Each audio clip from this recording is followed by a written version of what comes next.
Hello, welcome to Autodesk NetFab Simulation, Lesson 5, Boundary Conditions and Trapped Powder. What I want to cover in this lesson is I want to cover how to assign thermal and mechanical boundary conditions to your build plate, and I want to go over the concept of trapped powder and cover how to introduce that into the analysis. So in previous lessons, we've already gone over how to create PRM files and how to run part level analyses. Here we just want to cover boundary conditions. So go ahead and launch NetFab Simulation, bring in a geometry. We've covered how to import in past lessons.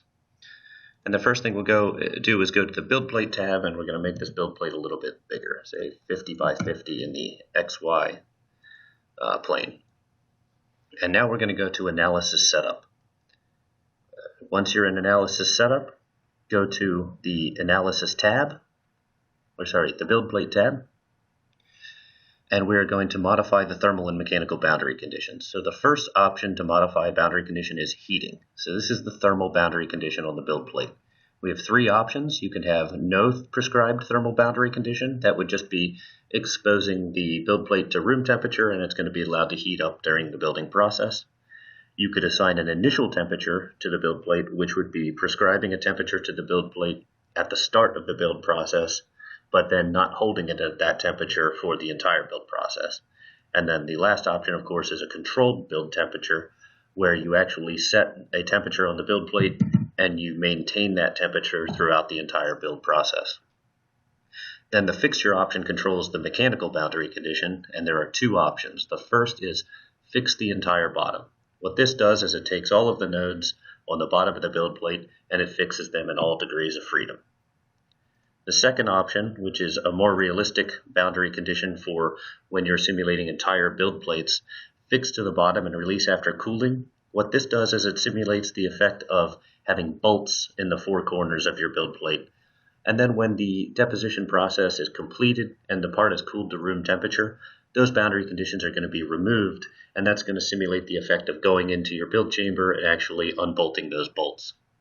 So we'll select a controlled temperature of 100 degrees C, and we will bolt the build plate. So now hit OK and then solve and give this guy a name and save. And now this is going to run in just a second. And we'll import our results. So you're going to click yes. And now we can actually look, for example, at this thermal boundary condition. So you can see now we had a controlled temperature on the build plate of 100 degrees C. As we play through this video, you'll see that the build plate maintains that temperature throughout the process until the end, where it's cooled down to room temperature. So now that we understand how to do boundary conditions on the build plate, I want to discuss the boundary condition that's prescribed to the actual part. So by default, the boundary condition prescribed to the part, the thermal boundary condition, is a heat flux to all exterior surfaces. So what this means is that we're basically having an energy loss through all of the external surfaces of this part, and that's simulating the effect of losing energy into the surrounding powder. The issue with that approximation is that if I have a case where I have two parts right next to each other, they might, instead of losing that energy, they're actually going to heat up the powder in between the parts, and that temperature gradient can actually affect your mechanical response. So the analysis needs a way to be able to simulate actually all of the loose powder in the analysis, and we have a way to do that. So now let's navigate to the Home tab and Analysis Setup and the Analysis tab. And we're going to click on this option for Trapped Powder. So what that's going to do is it's going to add elements into this analysis that simulates the entire loose powder bed. So now let's hit Solve and overwrite our results. Hit OK. And now you'll see when I import these results, you'll notice that the elements that make up that loose trapped powder, those have been removed from the analysis so that you can actually visualize the results. So we can scroll through these temperature results again.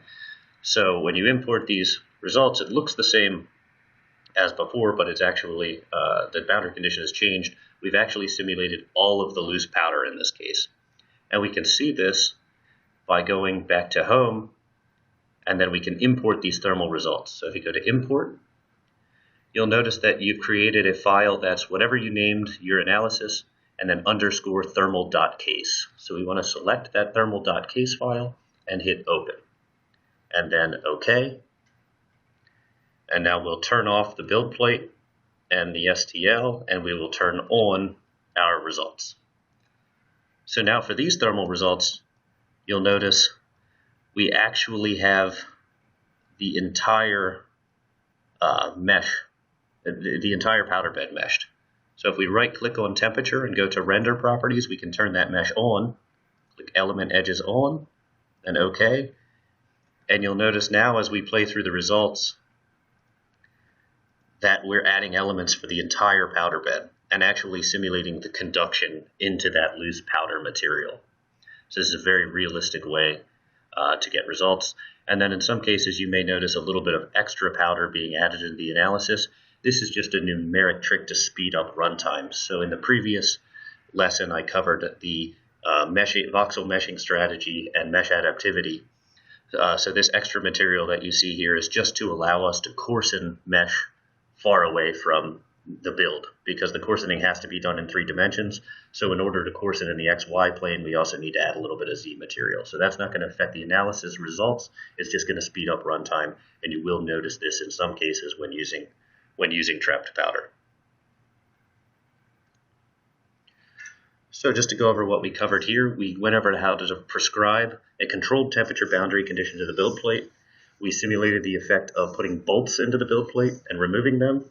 And we also went over how to improve the assumption of a heat flux boundary condition by actually adding all of the loose trap powder into the analysis. In the next lesson, I want to cover the concept of deposition multipliers.